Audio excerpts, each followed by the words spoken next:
G'day, I'm David G. Sheshnag Mandir. What on earth is Kundalini? The online ashram.com.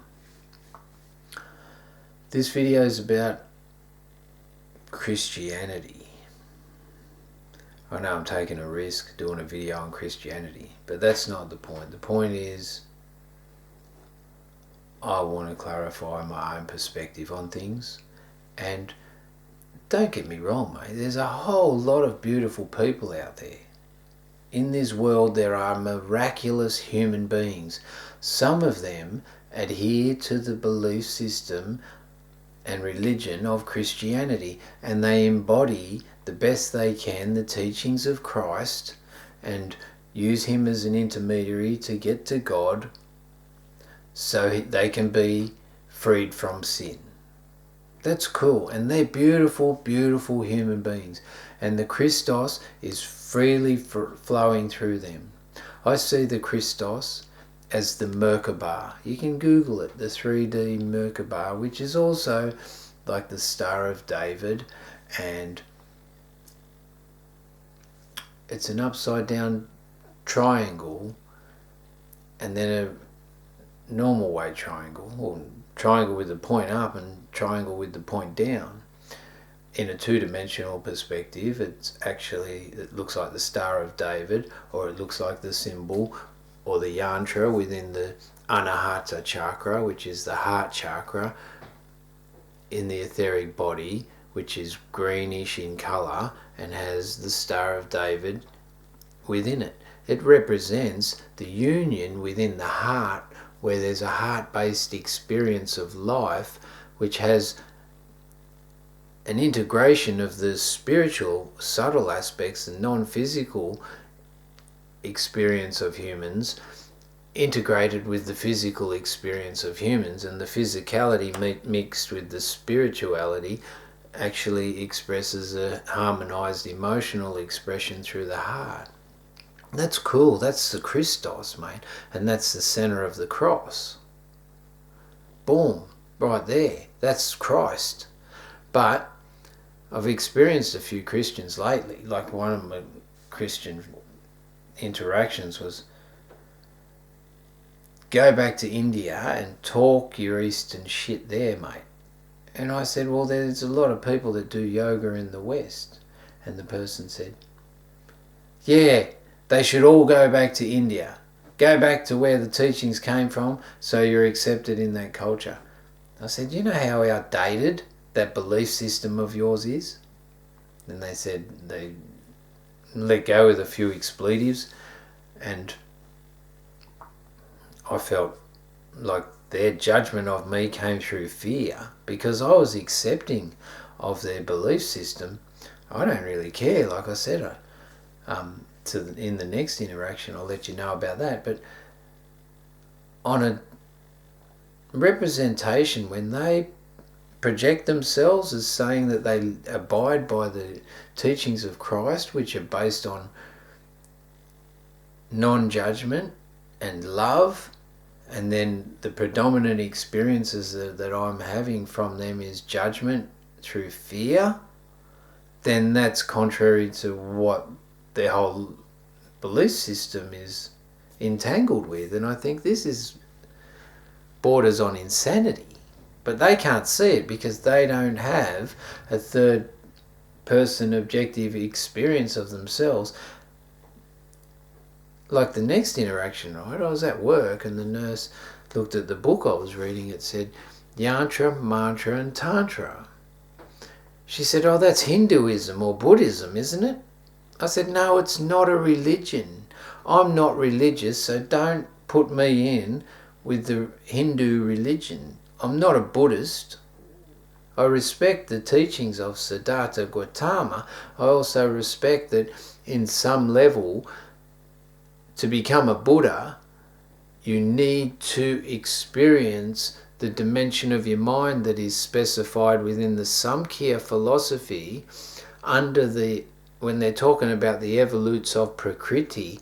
They talk about the involution of the human being, and they go from the great being into an experience of Bodhi, which is to do with discernment between the real and the unreal, and the real being the non-transitory divine aspect of life, whereas the unreal is everything in creation and everything that's transitory.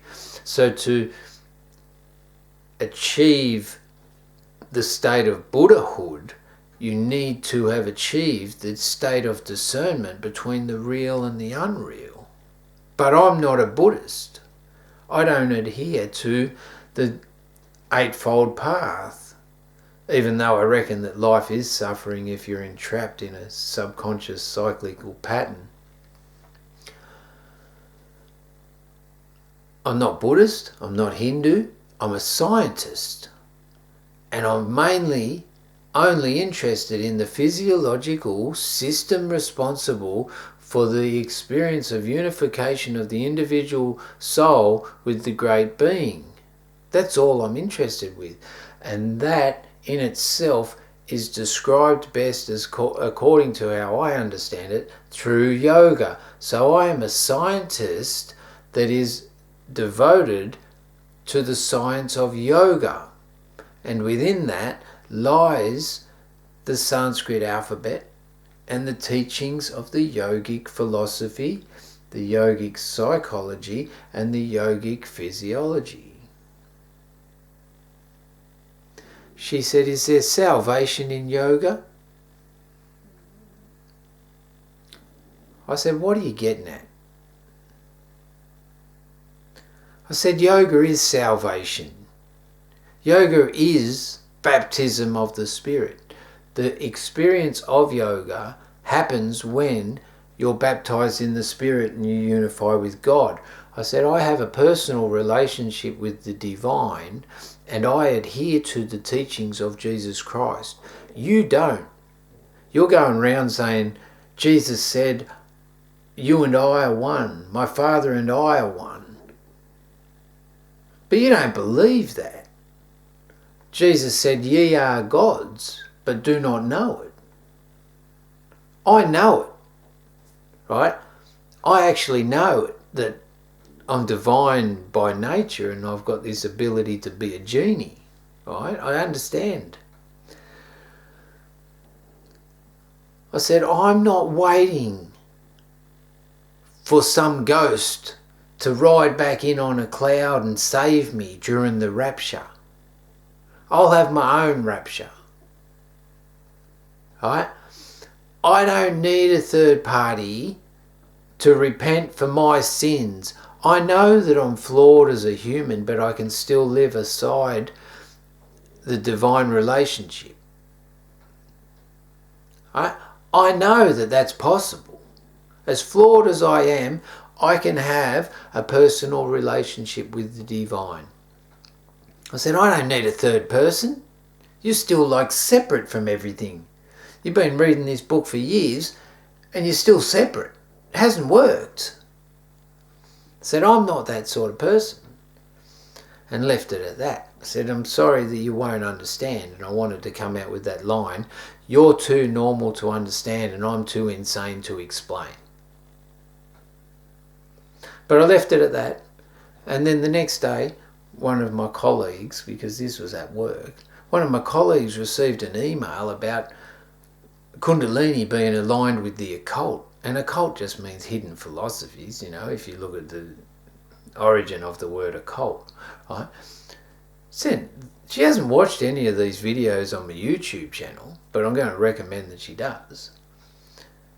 She sends one to do with Kundalini being the occult and said, stay away from Omji because he is worshipping the devil. It is said in the Bible that anything to do with non-Bible stuff is devil worship. So he's doing this and could create a lot of harm for your psyche. And I've helped this guy psychologically understand himself on different perspectives. He's got this beautiful heart, but he's a lot stronger man now, respecting his own boundaries. And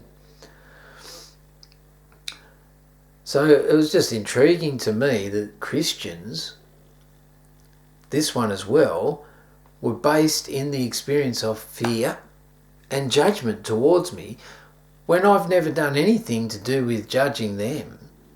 It's just pure insanity to me that after 20 years of a philosophy, it's still not working for them. I think, oh, you've lost the plot.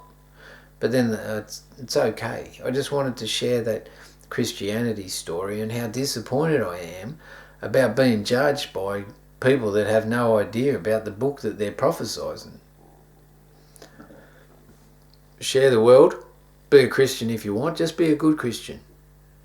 Be any religion if you want. They're all based on the same thing.